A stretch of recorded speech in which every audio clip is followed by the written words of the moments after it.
Assalamu alaikum, mambo zenu. Kwa majina naitwa Rukia Laltia na karibuni sana katika channel yangu. Katika recipe yetu ya leo ningependa kuwafunza jinsi ya kutengeneza mikate ya sausage mitamu sana na milaini ajabu. Jamani, hizi mikate mtayapenda sana haswa kwa watoto.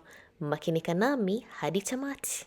Katika bakuli lako utaanza kuweka maziwa vuguvugu kikombe kimoja, thuluthi kikombe ya sukari, chumvi kidogo pamoja na hamira pakiti moja ambao ni sawa na gramu 7. Changanya vizuri na utaweka na yai moja, endelea kuchanganya. Kwa kutumia kichujio utaweka unga wako gramu 486, endelea kuchanganya na huku ukiweka bata ama blue band ili kulainisha mkate wako na mkate wako kuwa mtamu, na utachanganya na ukande kama dakika 8 mpaka 10 mpaka upate donge lako laini. Ukishapata donge lako laini kama hili, utalifunika na uwache liumuke mara 2 yake. Na baada ya jisaji moja donge letu la unga limeshaumuka vizuri kama unavyoona katika video. Utalitoa katika bakuli na utaligawa kama donge madogo madogo 10 mpaka 12, na utafanya duara mazuri, yani madonge mazuri kama hayo.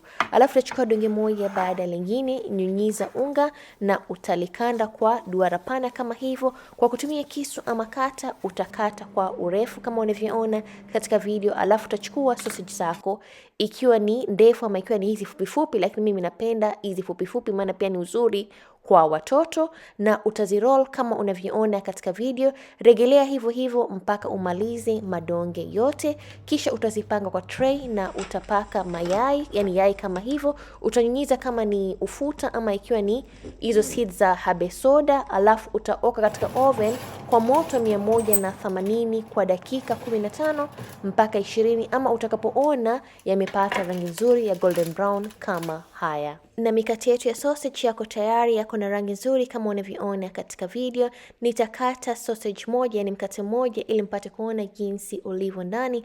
Mashallah, mashallah, haya mikate yalikuwa milaini na yalikuwa mitamu sana, na unaweza kutolea kwa sauce yoyote. Na I hope mtajaribu hii recipe. Ikiwa mtajaribu, msahau kuja katika comment section ili mpate kunijulisha, na msahau kusubscribe ikiwa ni mgeni, na usahau kulike na pia na kushare.